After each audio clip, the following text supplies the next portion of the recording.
नमस्कार दोस्तों, अल्फाजा diary bye DS में आपका स्वागत है।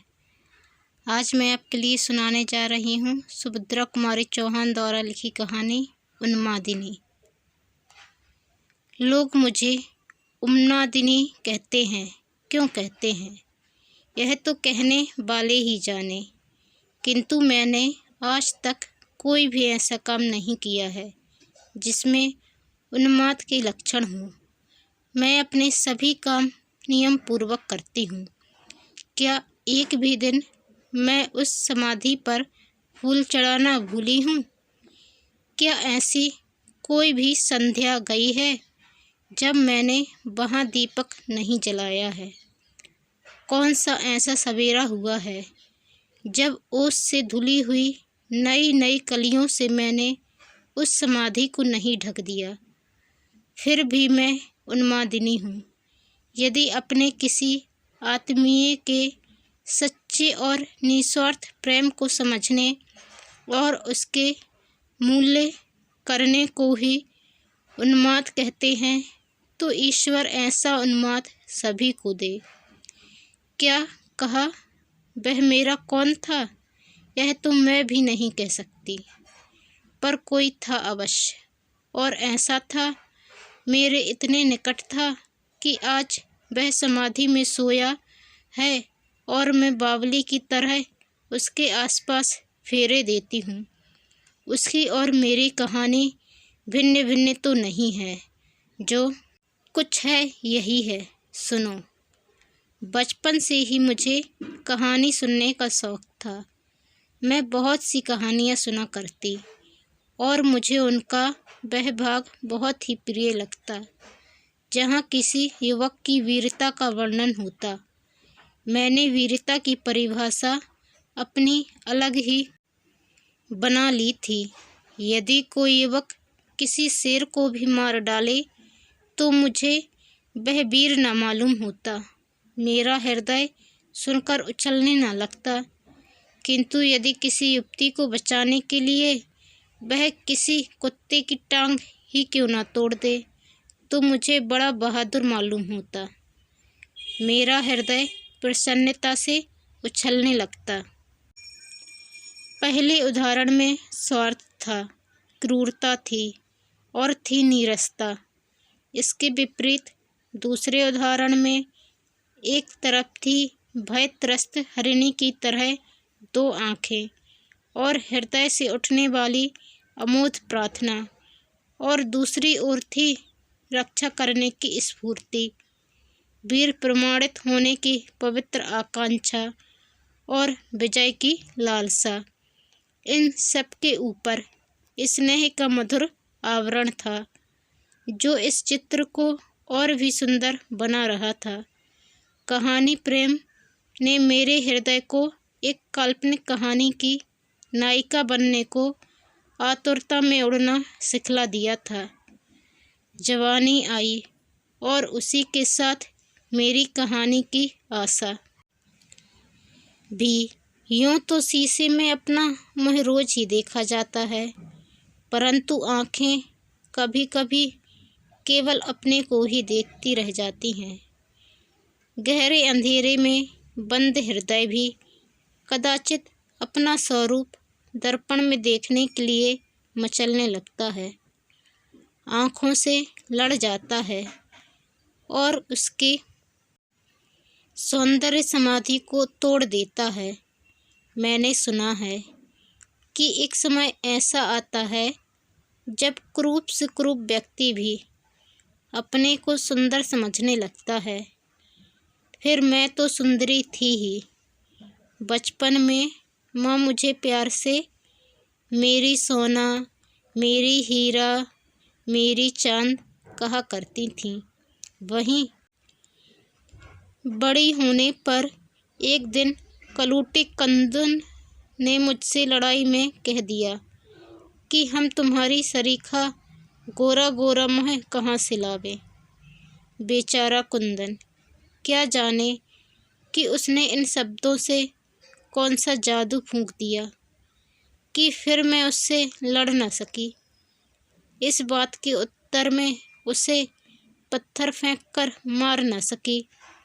हाँ, मैंने अंदर जाकर दर्पण के सामने खड़ी होकर कुंदन के मुँह से अपने मुँह की तुलना अवश्य की थी।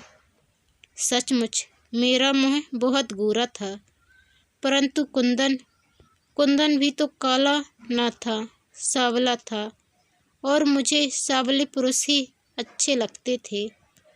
बचपन में अनेक बार राधा कृष्ण की कहानी सुनते सुनते मैं भी अपने को राधा रानी समझने लगी थी, और कृष्ण बहुत तलाश करने पर भी सिवा कुंदन के और कोई न मिलता।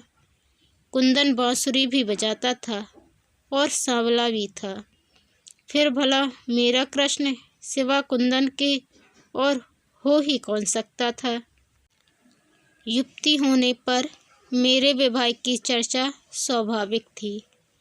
मैंने सुन रखा था कि विवाह कुछ चक्कर लगाकर होता है और एक अपरिचित व्यक्ति उन्हीं कुछ चक्करों के बाद लड़की को अपने साथ लिवा ले जाता है, किंतु मुझे तो विवाह के चक्करों से वे चक्कर अधिक रुचते थे जो कभी कभी मैं कुंदन के लिए और प्राय कुंदन मेरे लिए लगाया करता था। मैं चाहती तो यही थी कि मुझे अब और किसी के साथ चक्कर न लगाने पड़े। मैं तथा कुंदन दोनों ने मिलकर जितने चक्कर लगाए हैं हमारी जीवन यात्रा के लिए उतने ही पर्याप्त हैं, किंतु पिताजी तो चिट्ठी पत्री से कुछ और ही तय कर रहे थे। सुना कि कोई इंग्लैंड से लौटे हुए इंजीनियर हैं, उनके साथ पिताजी मुझे जीवन भर के लिए बांध देना चाहते हैं। सोचा मुझे कौन सी इमारत खड़ी करवानी है या कौन सा पुल तैयार करवाना है जो पिताजी ने इंजीनियर तलाश किया। मेरे जीवन के थोड़े से दिन तो कुंदन के ही साथ हंसते खेलते बीत जाते, किंतु वहाँ मेरे कौन सुनता था। परिणाम यह हुआ कि यहाँ इतने चक्कर लगाकर भी मेरे ऊपर कुंदन का कुछ अधिकार न हो पाया, और इंजीनियर साहब ने, जिनसे ना मेरी कभी की जान थी ना पहचान, मेरे साथ केवल 7 चक्कर लगाए और मैं उनकी हो गई। इधर मेरा विवाह हो रहा था, उधर कुंदन बीए की परीक्षा दे रहा था। सुना कि कुंदन परीक्षा भवन में बेहोश हो गया। आह, बेचारा एक ही साथ 2-2 परीक्षाओं में बैठा भी तो था। विवाह की आड़ में ना जाने कितने मित्र और रिश्तेदारों की जमघट में मेरी उत्सुक आंखें सदा कुंदन को खोजती रहती, किंतु इन 3-4 दिनों में वह मुझे एक दिन भी ना दिखा। विदा के दिन तो मेरे धैर्य का बांध टूट गया। कुंदन की बहन से मैंने पूछा, मालूम हुआ कि वह कई दिनों से बीमार है। अब क्या करती। हृदय में एक पीड़ा छिपाए हुए मैं विदा हुई। स्टेशन पर पहुंची। व्याकुलता असंभव को भी संभव बनाने की उधेड़बुन में रहती है। मैं जानती थी कि बीमार कुंदन स्टेशन नहीं आ सकता, फिर भी आंखें चारों तरफ किसी को खोज रही थी। इधर ट्रेन ने चलने की सीटी दी, उधर गेट की तरफ से कोई तेजी से आता हुआ दिखा।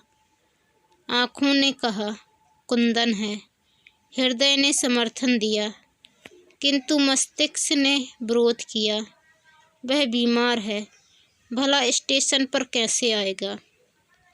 पर वह मेरा कुंदन ही था। उसकी आँखों में निराशाजनक उन्माद, चेहरे पर विषाद की गहरी छाया और होठों पर वही स्वाभाविक मुस्कुराहट थी। सिर के बिखरे हुए रूखे बालों ने पूरा माथा ढक रखा था। मैं चिल्ला उठी, कुंदन। इतनी देर बाद पास ही बैठी हुई नाइन ने मेरा मुंह बंद कर दिया। बोले, चिल्लाओ मत। बेटी, बाराती सुनेंगे तो क्या कहेंगे। अब मुझे होश आया कि मैं कहीं जा रही हूँ, अपने कुंदन से बहुत दूर, बहुत दूर।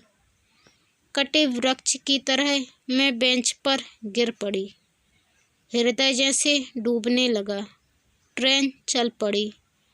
जब मनुष्य के प्रति मनुष्य की ही सहानुभूति कम देखने में आती है, तब भला इस जड़ पदार्थ रेलगाड़ी को मुझसे क्या सहानुभूति हो सकती थी। उसने मुझे कुंदन से दो बातें भी न करने दी और झुक झुक कर हवा के साथ उड़ चली। मैं ससुराल आई। बड़ी भारी कोठी थी। बहुत सी दास दासियाँ थीं। वहाँ का रंग ही दूसरा था। पतिदेव को अंग्रेजियत अधिक पसंद थी। उनका रहन सहन, चाल ढाल, बात व्यवहार सभी साहेबाना था।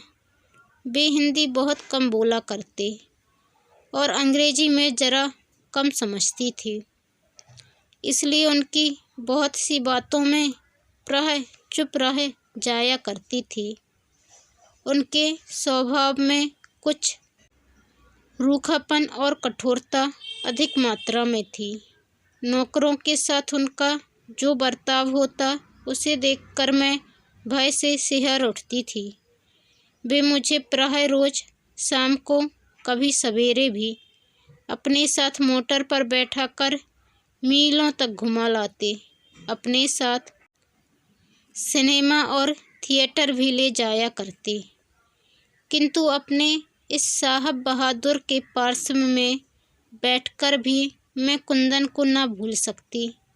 सिनेमा की तस्वीरों में रेशमी कुर्ता और धोती पहने हुए मुझे कुंदन की ही तस्वीर दिखाई पड़ती। पति का प्रेम मैं पा सकी थी या नहीं, मात्र मैं नहीं जानती, पर मैं उनसे डरती बहुत थी। भय का प्रेत रात दिन मेरे सर पर सवार रहता था। उनकी साधारण सी भावभंगिमा भी मुझे कपा देने के लिए पर्याप्त थी।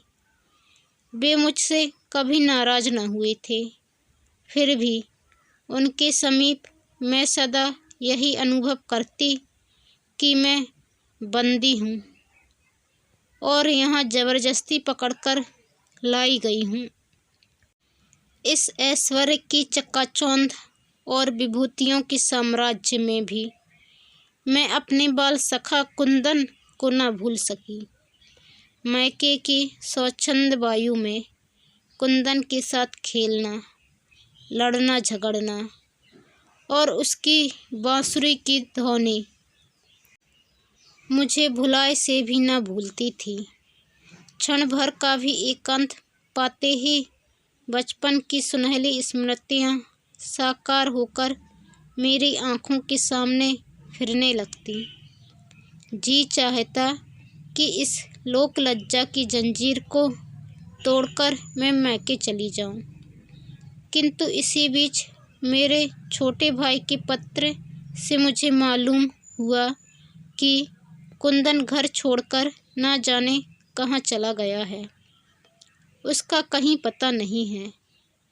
इसलिए मेरी कुछ यह धारणा हो गई कि अब इस जीवन के कैदखाने से निकलकर भी कदाचित मैं कुंदन को देख न सकूंगी।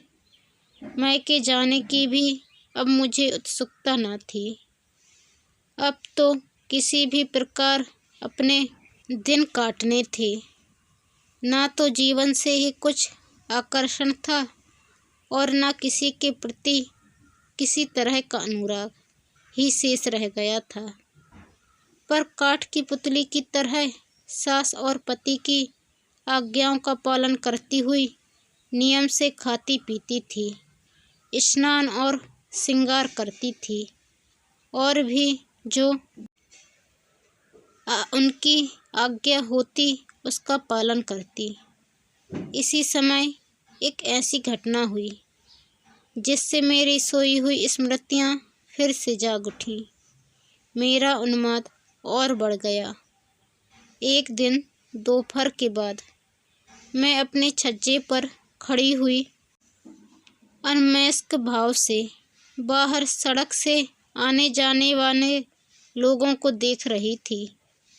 सहसा सामने से कपड़ा बेचता हुआ, कुछ कपड़े स्वयं कंधे पर धरे हुए, कुछ नौकर के सिर पर रखवाए हुए मुझे कुंदन दिखाई पड़ा। विश्वास न हुआ, परंतु आंखें खुली थीं। मैं सपना नहीं देख रही थी। दौड़कर नीचे आई। आते ही ख्याल आया कि मेरे पैरों में तो मर्यादा की बेड़ियां पड़ी हैं। मैं कुंदन के पास दौड़कर कैसे जाऊंगी? उसके बाद मैंने देखा कि कुंदन स्वयं ही मेरे यहाँ के एक नौकर के साथ मेरे अहाते में आ रहा है। बाहरी बरामदे में उसने कपड़े उतार दिए। सोफे पर सास बैठी थी। मैंने उनके बुलाने की प्रतीक्षा न की। चुपचाप आकर सोफे के पीछे खड़ी हो गई। मेरी सास सामान खरीदने की बड़ी शौकीन थी। हमारे दरवाजे पर से कोई फेरी वाला ऐसा न निकलता था जिससे वह कुछ न कुछ खरीद न लेती हूँ। सास की इस आदत की आज मैंने मुक्त हृदय से प्रशंसा की। यदि उन्हें सामान खरीदने का इतना शौक न होता तो शायद मैं इस कपड़े वाले कुंदन को इतने समीप से न देख पाती।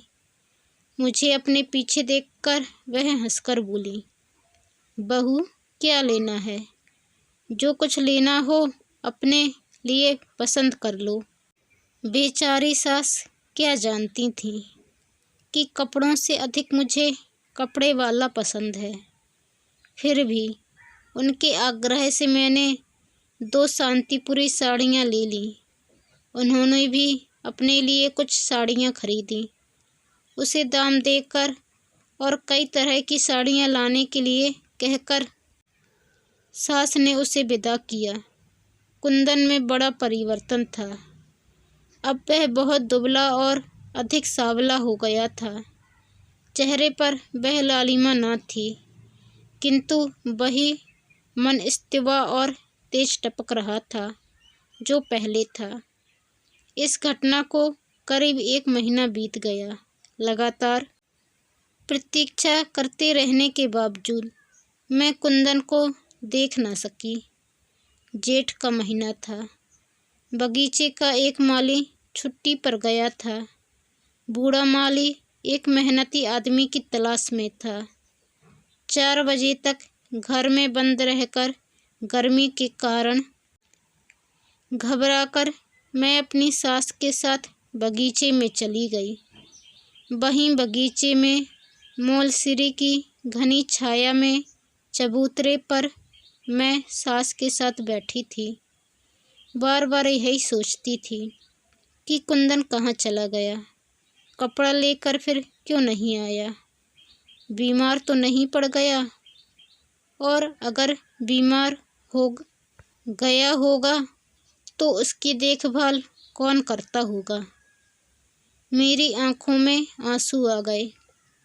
इसी समय पीछे से आकर बूढ़े माली ने कहा, सरकार, यह एक आदमी जो माली का काम कर सकता है, हुक्म हो तो रख लिया जाए। मैंने मुड़कर देखा तो सहसा विश्वास न हुआ। कुंदन और माली का काम? मेरी बेसुध वेदना तड़प उठी। एक संपन्न परिवार का होनहार युवक 10 रुपये माहवार की मालीगिरी करने आए। इतनी कड़ी तपस्या! हे ईश्वर, क्या इस तपस्या का अंत न होगा? 10 रुपये माहवार पर कुंदन बगीचे में माली का काम करने लगा। मैं देखती, कड़ी दोपहरी में भी वह दिन दिन भर कुदाल चलाया करता, पानी सींचता और टोकरी भर भर मिट्टी ढोता। उसका शरीर अब दिन दिन दुबला और सांवला पड़ता जाता था। उसके स्वभाव में कितनी नवाबी थी। वह मेहनत के काम से कितना बचता था, मुझसे छिपा न था। किंतु अब वह कितना परिश्रम कर रहा है। मुझे चिंता रहती थी कि उसका सुकुमार शरीर इस कठिन परिश्रम को सह न सकेगा। मैं चाहती थी कि किसी प्रकार उसे रोक दूं, यह काम वह छोड़ दे, परंतु कैसे रोकती। उससे बात करने की मुझे इजाज़त ही कहाँ थी। पहले की अपेक्षा अब मैं बगीचे में अधिक आने जाने लगी। पहले आने जाने पर किसी ने ध्यान न दिया, किंतु कुछ ही दिनों बाद टीका टिप्पणी होने लगी। बाद में रुकावट भी पड़ने लगी, जिसका परिणाम यह हुआ कि अब शाम सुबह छोड़कर मैं प्रायः दोपहर को जाने लगी। कुंदन से 2 मिनट बात करने का मैं अवसर खोजा करती थी, किंतु मेरे पीछे भी लोग जासूस की तरह रहते थे। मैं एकांत कभी न पाती और सबके सामने उससे बात करने का साहस न होता। कभी कभी मैं उसके नज़दीक भी पहुंच जाती, तो भी वह मेरी ओर आंख उठाकर न देखता। मैं ही उसे देख लिया करती। अनेक बार जी चाहा कि आखिर कब तक ऐसा चलेगा। जाऊं, उसकी कुदाल छीनकर फेंक दूं और उसे अपने साथ लिवा लाऊं। अब उसकी तपस्या आवश्यकता से अधिक हो चुकी है। उसे अब मेरे निकट रहकर मेरे स्नेह की शीतल छाया में विश्राम करना चाहिए। उस दिन बड़ी गर्मी थी। बंद कमरे में पंखा और खस की टट्टियों के भीतर से मैं उस गर्मी का अंदाज़ा न लगा सकती थी। नींद नहीं आ रही थी, ना जाने क्यों। एक प्रकार की बेचैनी से मैं अत्यंत अस्थिर सी थी। उठी, खिड़की खोलकर बाहर की ओर देखा। पंखा खींचने वाली दासी ने रोका। बहू, इतनी गर्मी में भीतर से बाहर न जाओ, लू लग जाएगी। मैंने उसे हाथ के इशारे से चुप रहने के लिए कहा और बगीचे में पहुंची। कुंदन की कुदाल रुक गई। कुदाल को जमीन पर रख एक तरफ फेंककर उसने आश्चर्य से मेरी ओर देखा। मैंने कहा, कुंदन, तुम इतनी कड़ी तपस्या क्यों करते हो? तुम्हें इस प्रकार काम करते देखकर मुझे कष्ट नहीं होता? तुम्हारा शरीर इस मेहनत को सह सकेगा? तुम कहीं सुख से रहो तो मुझे भी शांति मिले। आखिर इस प्रकार जीवन को तपाने से क्या लाभ होगा? तुम तो मुझसे अधिक समझदार हो कुंदन। सारी करुणा सिमटकर कुंदन की आंखों में उतर आई। वह कुछ बोला नहीं, बोलता भी कैसे। उसी समय खांसता हुआ बूढ़ा माली अपनी कोठरी से बाहर आया और फिर उसे कुदाल उठा लेनी पड़ी। मेरा स्वास्थ्य दिन पर दिन गिरता जा रहा था। लोगों को संदेह था, शायद मुझे टीबी हो गई है। पतिदेव मुझे भुबाली भेजने की तैयारी कर रहे थे, किंतु वे क्या जानते थे कि भुबाली से भी अधिक स्वास्थ्य लाभ मैं कुंदन के समीप केवल उसके सहवास से कर सकती हूँ। मेरी दवा तो कुंदन है। भुबाली और शिमला मुझे वह स्वास्थ्य नहीं प्रदान कर सकते जो मुझे कुंदन से केवल स्वतंत्रता पूर्वक मिलने जुलने से मिल सकता है। मैं उससे केवल स्वतंत्रता से बातचीत करना और मिलना जुलना चाहती थी। और यह मेरे पतिदेव को स्वीकार न था। नौकरों को वे मिट्टी के ढीकरों से भी गया बीता समझते थे। 10 रुपये माहवार देने के बाद समझते थे कि उन नौकरों की आत्मा और शरीर दोनों को उन्होंने खरीद लिया है। उनसे इतनी सख्ती से पेश आते कि नौकरों को उनके सामने पहुंचने में बड़े साहस से काम लेना पड़ता। इधर कुंदन से एक दिन खुलकर बातचीत करने के लिए रात दिन मेरे मस्तिष्क और हृदय में युद्ध छिड़ा रहता। अब न मुझसे पढ़ा लिखा जाता और न किसी काम में ही जी लगता। खाने पीने की तरफ भी कुछ विशेष रुचि न रह गई थी। खाना देखते ही वे दिन याद आ जाते जब मैं और कुंदन एक ही थाली में बैठकर खाया करते थे। चाय सामने आते ही कुंदन की याद आ जाती। मुझसे भी अधिक चाय का भक्त तो वही था। आज वह मेरे बगीचे में माली है और मुझे इतनी भी स्वतंत्रता नहीं कि उससे एक दो बात भी कर सकूं। फिर उसके साथ बैठकर चाय पीने और भोजन करने की बात तो बहुत दूर की रही। मैं रात दिन इसी चिंता में घुली जाती थी, किंतु मेरी पीड़ा को कौन पहचानता। अपने इस घर में तो मुझे सभी हृदयहीन जान पड़ते थे। एक दिन ऑफिस से लौटते ही पतिदेव ने मुझसे प्रश्न किया, आखिर उस माली से तुम्हें क्या बातें करनी रहती हैं जो दोपहर को ही बगीचे में चली जाती हो। कितनी बार तुमसे कहा कि नौकरों से बातचीत करने की तुम्हें ज़रूरत नहीं, पर तुम्हें मेरी बात याद रहे तब ना। इस बात को भूल जाती हो कि तुम एक इंजीनियर की स्त्री हो। तुम्हें मेरी इज्जत का भी ख्याल रखना चाहिए। मैं कुछ ना बोली, बोलती भी क्या। मैंने चुप रहना ही उचित समझा। मुझे उससे क्या बातचीत करनी रहती है, मैं उन्हें क्या बतलाती। वह बतलाने की बात नहीं थी, समझने की बात थी, और उसे वही समझ सकता था जिसके पास हृदय हो।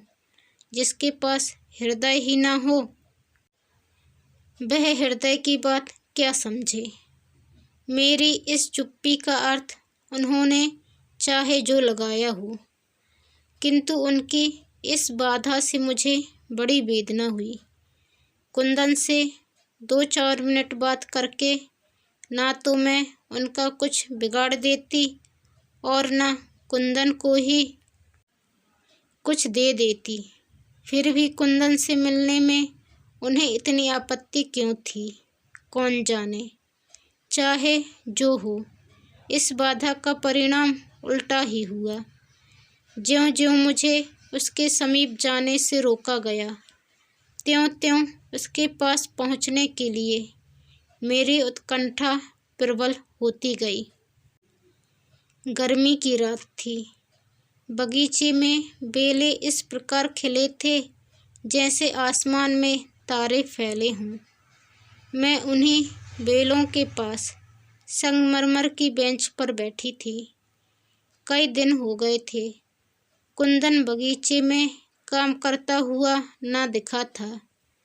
वह कहाँ गया, काम करने क्यों नहीं आता। अद्यपि यह जानने के लिए मैं अत्यंत अस्थिर थी। फिर भी किसी से कुछ पूछने का मुझ में साहस न था। अत्यंत उद्विग्नता से मैं बगीचे में इधर उधर टहलने लगी। टहलते टहलते मैं मालियों के क्वार्टर की तरफ निकल गई। दूर से कुंदन की कोठरी कई बार देखी थी। आज उस कोठरी के बहुत समीप पहुंच गई थी। कोठरी में प्रकाश न था, किंतु अंदर से कराहने की आवाज़ साफ साफ सुनाई पड़ती थी। मैंने ध्यान से सुना, आवाज़ कुंदन की ही थी। अब मैं बिल्कुल भूल गई कि मैं एक इंजीनियर की स्त्री हूँ और कुंदन मेरा माली। तेजी से कदम बढ़ाकर मैं कोठरी में पहुँच गई। बिजली का बटन दबाते ही कोठरी में प्रकाश फैल गया। कुंदन ने घबराकर आंखें खोल दी। मुझे देखते ही इस बीमारी में भी उसकी आंखें चमक उठीं और वह वही चमक थी जिसे उसकी आंखों में मैंने एक बार नहीं अनेक बार देखा था। मैं उसी की चारपाई पर उसके सिरहाने बैठ गई। तेज बुखार से उसका शरीर तप रहा था। मालूम हुआ कि उसे कई दिनों से बुखार आ रहा है। काम वह फिर भी बराबर करता है। इधर कई दिनों से वह बहुत आसक्त हो गया है और 2 दिनों से छाती और पसलियों में अधिक दर्द होने के कारण वह कोठरी से बाहर नहीं निकल सका। उसकी अवस्था चिंताजनक थी। कुछ देर तक खांसकर वह फिर बोला, हीना रानी, तुम आई तो हो, कोई तुम्हें कुछ कहेगा तो नहीं, पर अब तो आई ही हो। अपने हाथ से एक गिलास पानी पिला दो, बड़ी देर से प्यासा हूँ। मैंने मटकी से एक गिलास भर पानी उसे पिलाया और फिर बैठ गई। मैं उसके सिर पर हाथ फेरने लगी। रोकने पर भी मेरी आंखों से झड़ी रुकी नहीं, चलती रही और गला रुंधा जा रहा था। प्रयत्न करने पर भी मैं कुंदन से एक शब्द न कह सकी। कुंदन ने अपने गरम गरम हाथों को नीचे झुकाकर मेरे पैरों को छू लिया और क्षीण स्वर में बोला, हीना रानी, घर जाओ। तुम्हें कोई यहाँ देख लेगा तो नाहक तुम पर कोई विपत्ति न आ जाए। कहीं मेरा यह सुख भी न छिन जाए। तुम्हारे समीप इस हालत में भी रहकर मैं एक प्रकार का सुख पाता हूँ। ठीक उसी समय पतिदेव ने कोठरी में प्रवेश किया। उन्होंने आग्नेय नेत्रों से मेरी तरफ देखा, फिर कुछ बोले। क्या बोले मैं कुछ समझी नहीं। मैं उसी प्रकार कुंदन के सिर पर हाथ धरे बैठी रही। मेरी आत्मा ने कहा, मैंने कोई अपराध नहीं किया है। किसी बीमार की सेवा शुश्रूषा करना मनुष्य मात्र का धर्म है। फिर मृत्यु की घड़ियों को गिनते हुए उसकी नज़रों में अपने एक आश्रित और अपनी आँखों में अपने एक बाल सखा को यदि मैंने एक घूंट पानी पिला दिया तो क्या यह कोई अपराध कर डाला? किंतु मैं उसी क्षण कोठरी छोड़ देने के लिए बाध्य कर दी गई। मैं ऊपर आई तो अवश्य, किंतु मेरी अवस्था पागलों की तरह हो गई थी।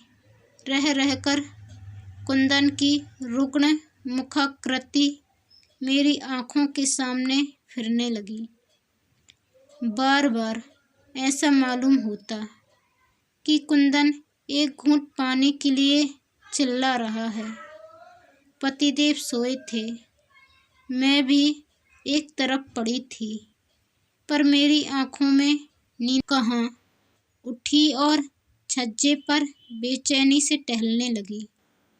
बंगले के पास ही बिजली के खंभे के नीचे मैंने कुछ सफ़ेद सफ़ेद सा देखा। अज्ञात आशंका से मैं सिहर उठी। ध्यान से देखा, वह कुंदन था। कदाचित जीवन की अंतिम सांसें गिन रहा था। उस समय ना तो कुल की मान प्रतिष्ठा का ध्यान रहा, ना किसी के भय का। और ना यही ध्यान रहा कि इतनी रात को लोग मुझे बाहर देखकर क्या कहेंगे। चौकीदार मेरी आज्ञा का उल्लंघन कैसे करता। फाटक खुलवाकर मैं बाहर निकल गई। पास पहुंचकर देखा, कुंदन ही था। आह, वही अपने माता पिता का दुलारा कुंदन, अपने मित्रों का प्यारा कुंदन, जिसका कुम्हलाया हुआ मुख देखकर कितने ही हृदय सहानुभूति से द्रवीभूत हो उठते थे, जिसके इंगित मात्र पर परिचालक वर्ग सेवा के लिए प्रस्तुत रहता था। आज वही कुंदन जीवन के अंतिम समय में अकेला और असहाय शून्य दृष्टि से आसमान की ओर देख रहा था। मुझे देखते ही जैसे उसमें कुछ शक्ति आ गई हो, वह क्षीण स्वर में बोल उठा, हीना रानी, अच्छा हुआ जो तुम यहाँ आ गई। थोड़ा पानी पिला दो, मैं बहुत प्यासा हूँ। मैंने पानी के लिए चारों तरफ नज़र दौड़ाई। थोड़ी दूर पर नल तो था, पर बर्तन कोई न था जिससे मैं उसे पानी पिलाती। सोचा घर तक जाऊं, पर घर जाने का समय न था। नल पर से साड़ी का छोर भिगोकर लौटी, परंतु अब वह पानी मांगने वाला इस संसार में था ही कहाँ। बस मेरी या उसकी यही कहानी है। दोस्तों, यदि आप चैनल पर नए आए हैं तो प्लीज़ चैनल को लाइक, शेयर और सब्सक्राइब करना ना भूलें। धन्यवाद।